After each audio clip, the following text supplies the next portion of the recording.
When Neil Armstrong set foot on the moon for the first time in 1969, it was a moment that defined a generation. In the 5 decades since, we've sent rovers to Mars, probes to the edge of the solar system, and telescopes that can see back to the beginning of the universe. And yet, in terms of how far we've actually sent a human being, there has been 0 progress. But that is about to change. Artemis 2 will carry 4 astronauts on a journey around the moon, and when they get there, they will be further away from Earth than any person has ever gone. This is the beginning of a new giant leap for our generation to witness, and the first small step for this crew will be towards solving a new problem that NASA has never had to figure out before. Going back to the moon isn't just a matter of building a rocket and pointing it in the right direction. The plan this time is to stay, to build a permanent human presence in deep space. To do that safely, you need to know exactly how your spacecraft behaves with human beings inside. That's what Artemis 2 is, a crude test of the most powerful rocket ever launched, with 4 people on board who will find out if it's actually ready. This is who they are, what they're going to do, and why this mission is bigger than most people realize. Leading the mission will be Commander Reed Wiseman. He spent 27 years as a fighter pilot in the US Navy before joining NASA's astronaut ranks in 2009. He flew to the ISS for the first time in 2014 on board a Russian Soyuz rocket, and later became NASA's chief of the astronaut office in 2020. Victor Glover will pilot the spacecraft, also a former US Navy airman who was deployed in Operation Iraqi Freedom. He made his first trip to Earth orbit in 2020 on board a SpaceX Dragon capsule. Christina Cook is a mission specialist. She has a background as an electrical engineer, Antarctic explorer, and firefighter before joining NASA in 2002. She holds the record for the longest single spaceflight by a female astronaut, with 328 consecutive days in space. Jeremy Hansen is another mission specialist, also a veteran fighter pilot. Hansen has actually never been to space, but he has spent time as an aquanaut, which is long-duration deep-sea diving. He's also the first Canadian who will fly to the moon. These 4 people will spend 10 days in space on a flight that will take them around the moon and could reach a distance over 400,000 kilometers away from the Earth. That is further away from home than any human has ever traveled. From here, the Earth will look like a small and distant globe behind the lunar horizon, a sight that was first captured by the crew of the Apollo 8 mission in the year 1968. This is a photograph that has come to be known as Earthrise. It's the first clear image ever taken of the Earth and the moon together. Before that, people had only seen grainy, low-quality images of outer space taken by cold, mechanical probes. This was a scene composed through the human eye and captured on color film, and it changed the world. Just like Artemis 2, Apollo 8 was the first crewed test flight of a brand new, state-of-the-art technology, and we have come a long way since the 1960s. This is our new spacecraft. The design is known as Orion, but this particular capsule has been named Integrity by its crew. Compared to the old Apollo capsule, it has 60% more internal volume. That's what allows the vehicle to accommodate a crew of 4, while the previous moon missions capped out at 3. Beyond just an extra chair, the new design offers some luxuries that were not available in the past, chief among them being a space toilet. Ever since the space age began, engineers have obsessed over efficiency. When every gram matters, you design equipment that carries more while taking up less space. That same idea applies to something we all carry every day, our wallet. Ekster makes one of the smartest wallets out there. It's about half the size of a traditional wallet, but still holds over 12 cards and cash. And instead of digging through layers of leather, you get instant access with Ekster's signature trigger mechanism. One click and your cards slide out in a neat stack. It also has built-in RFID blocking to protect against wireless data theft and skimming, and if you add Ekster's solar-powered tracker card, you can track your wallet right now from your phone. You'll get separation alerts if you leave it behind, and you can even make it ring to find it. The materials are impressive too, with options like space-grade aluminum and sustainable vegan leather, so it's durable while staying incredibly slim. And if you travel a lot, Ekster also makes clever gear like their travel pack compression bags that help you pack more into your carry-on without bulking up your luggage. If you want to upgrade your everyday carry, use my code TheSpaceRace at the link in the description to get 20% off in addition to the current sale, which includes discounts of up to 65% off. Back in the Apollo days, the best and bravest NASA astronauts had to pee in a hose and poop into a plastic bag. Sometimes they missed, and that led to some nasty stuff floating around in a very confined space. Orion has the new Universal Waste Management System. It's based on the same toilet they use on the ISS, and it's located inside a wall of the spacecraft behind a small door for privacy. The astronauts will also be bringing a gym to the moon. Because these Artemis missions are designed to be long duration, the crew needs to exercise every day in order to maintain their muscle mass and bone density in the microgravity environment. So the capsule is equipped with this simple rowing machine that allows them to get in a full body workout. For meals, the crew will be eating dried food packets that get rehydrated with fresh water. One of the advantages of a relatively short duration spaceflight is that there's no need to recycle water on Artemis 2, so unlike astronauts on the ISS, they will not be drinking their own pee. Human waste from the toilet system will simply be vented out into space. And of course, the most important part of the mission, the crew will be taking photos and videos of the most spectacular view as they fly around the moon. The Orion spacecraft will be equipped with professional-grade Nikon cameras and lenses, along with a collection of GoPros that will be collecting footage inside the capsule for a Disney Plus documentary. And most importantly, Artemis 2 will be the first NASA mission where astronauts are allowed to bring their iPhones along with them to space. But before any of this can happen, there is launch day. This is what NASA has spent the better part of the last decade preparing for. They have already completed the first uncrewed test flight with Artemis 1 in November 2022, but now it's finally time for the real deal. The rocket and spacecraft are already on the launch pad and going through final checks as we speak. What we are looking at is actually two separate vehicles. There is the SLS booster and the Orion spacecraft. Beginning with SLS, this is the most powerful human-rated rocket booster ever made. So when our crew lifts off, there will be more thrust under their seat than any person has ever experienced. The majority of that power comes from two solid rocket motors strapped to the sides of the main rocket body. If you've ever flown a model rocket with that little cardboard tube of propellant, this is the exact same concept, just much, much, much bigger. Each side booster is the height of a 17-story building and capable of producing 3.6 million pounds of thrust. That's more power than two SpaceX Falcon 9 rockets combined. These also have some extra decoration for Artemis 2 with a big America 250 painted on the side of the booster. That is in celebration of the nation's founding in 1776, 250 years ago. It's a fitting tribute to put on this rocket when you consider that SLS and Orion were built by over 3,200 American suppliers and contractors across every state of the USA. In the middle is this giant orange fuel tank that will be filled with liquid hydrogen and liquid oxygen. On Earth, we are typically going to find hydrogen and oxygen in the form of a gas. So to convert that into a liquid state, we have to make it very cold, taking it down below -100 degrees to a cryogenic temperature.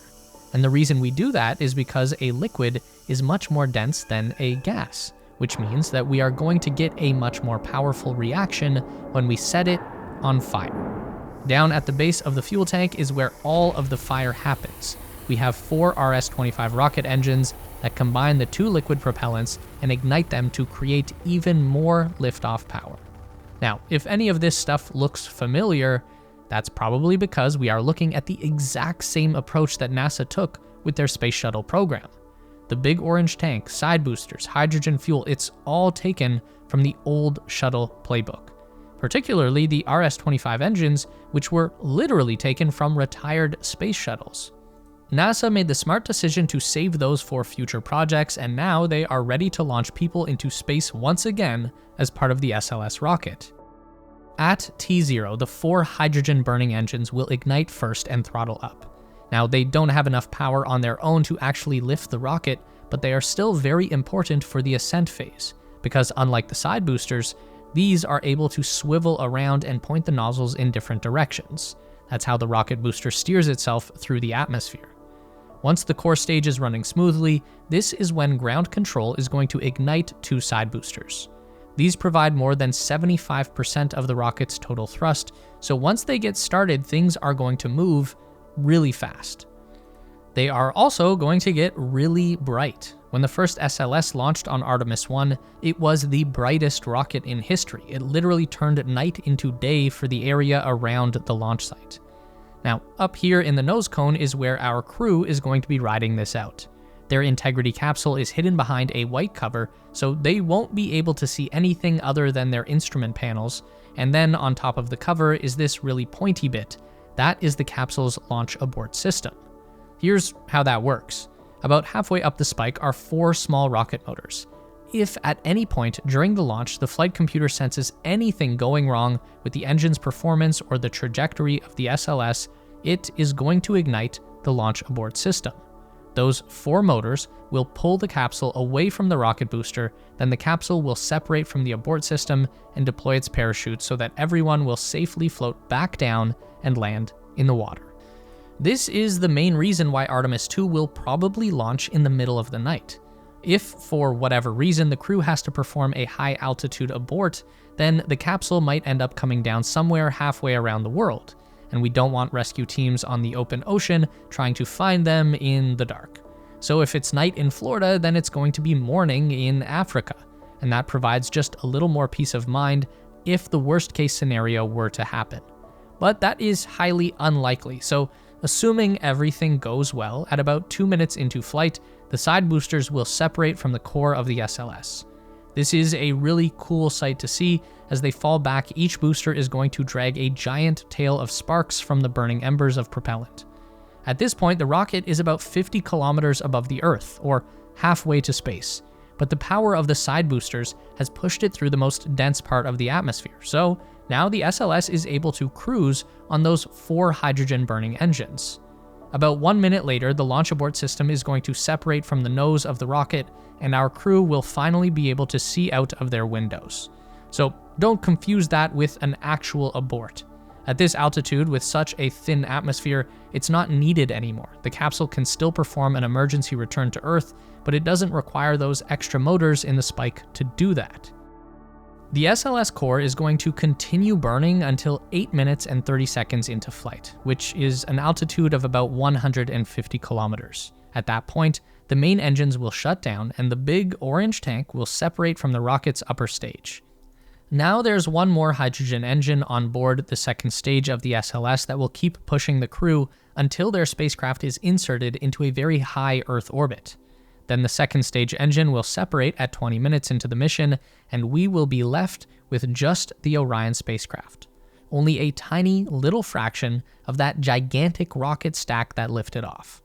From here, the crew will be flying in an oval-shaped path around the Earth. We call this an elliptical orbit. So on one end, they are going to be very high above the surface, about 70,000 kilometers, which is already further from the Earth than any person has gone in decades. And then on the other side of the oval, they'll be at a relatively low altitude of just 185 kilometers. This is by design. They are going to hang out here for a couple of days, performing a very thorough systems check of the Integrity capsule and its attached service module. That's the short cylinder section of the vehicle where the main engines and maneuvering thrusters are located. It's also where all of the crew's oxygen and water is stored, and the solar panels attached to the service module provide power for the entire mission. They generate enough electricity to supply 2 average American homes. The first thing we need to confirm is that the life support system is working as expected. That's the most important part. Second is the Orion's navigation and thruster controls. You might remember an incident from last year where 2 astronauts were quote-unquote stranded in space. They were also flying the first crewed mission with a new capsule design called the Boeing Starliner, and it ended up having some pretty serious problems with the vehicle's maneuvering thrusters. They were so bad that the Starliner had to return home empty while its crew waited another 6 months to catch the next ride back to Earth. Now, we don't want to see a repeat of that on a moon landing, so the Orion crew is going to verify the performance of their spacecraft by performing a simulated docking maneuver. So the first thing that happens is the autopilot system will flip the vehicle around to get the nose pointing in the opposite direction. From here, Victor Glover will take over with manual control of the spacecraft and begin steering back towards the ejected second stage of the SLS rocket, which is still coasting in the same orbit as the capsule itself. There are black and white markings on the second stage that Glover is going to use as targets to line up the nose cone of Orion and proceed as if they were going to dock with another spacecraft. The two won't actually touch each other, it's just a way to test the control system, because on future Artemis missions, the Orion capsule will need to perform an actual docking procedure with a separate moon lander. If at any point during this testing phase there is a system failure or any concern that the astronauts might be in danger, then they are going to use that low spot in the elliptical orbit to separate the capsule from the service module and return to Earth. Now, assuming everything checks out, they are going to use the high side of the oval to ignite the service module engines and perform a translunar injection burn. That is going to put the Orion into a free return trajectory with the moon, which is a fancy way to say that they are going to let gravity take control from here on.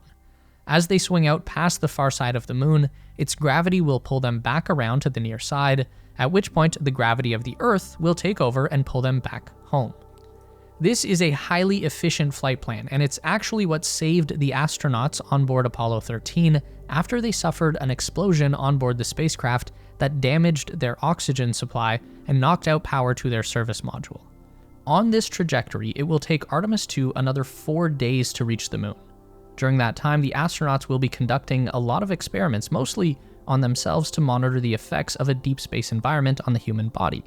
We didn't have wearable computers with biometric sensors back in the Apollo days, so there's a new opportunity to learn a lot about biology in space, particularly the effects of cosmic radiation, which is also why astronauts will be testing an emergency radiation shelter on their journey.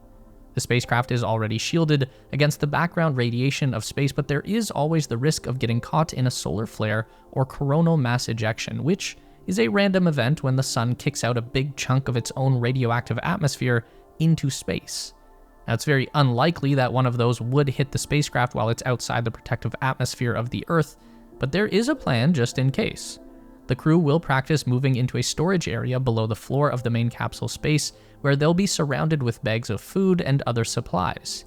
The idea is that this will provide extra shielding in case of a solar event. When Artemis 2 finally reaches the moon on day 6 of the mission, they are going to approach from a very wide arc and make their closest pass over the far side of the moon, coming within about 10,000 kilometers of the surface. That's actually much further out than any of the Apollo missions. They were down at just over 100 kilometers. So the big difference now is that we'll be able to see the moon from a much wider perspective. The crew will see more of the lunar surface than any other person before. And using modern technology, they can still zoom in with telephoto lenses and high-resolution sensors to see all of the close details as well. Unfortunately, their time with the moon will only last a few hours. Just as quickly as they arrive, they'll continue that loop and begin the return journey to Earth, which will take another 4 days. That leaves just one final action, the most dangerous point in the entire mission: re-entry.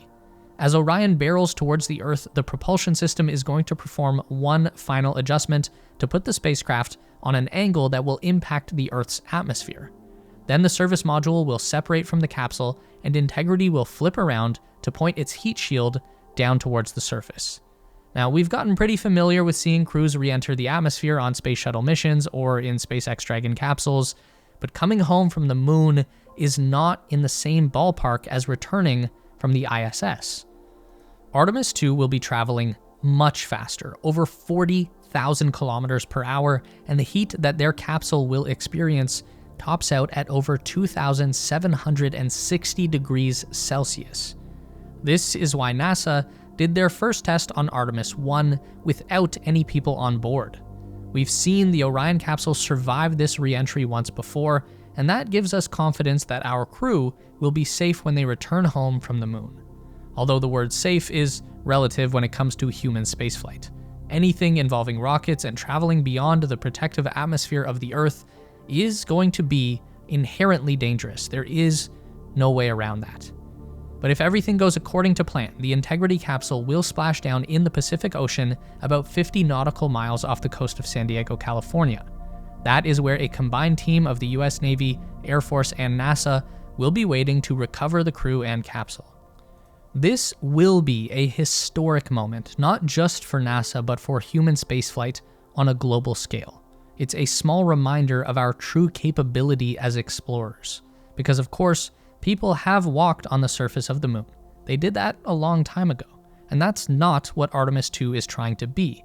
It's not about a rush to plant a new flag. It's the beginning of a new chapter in human exploration of outer space. So we are on the verge of something amazing right now, but we still have so much more to come.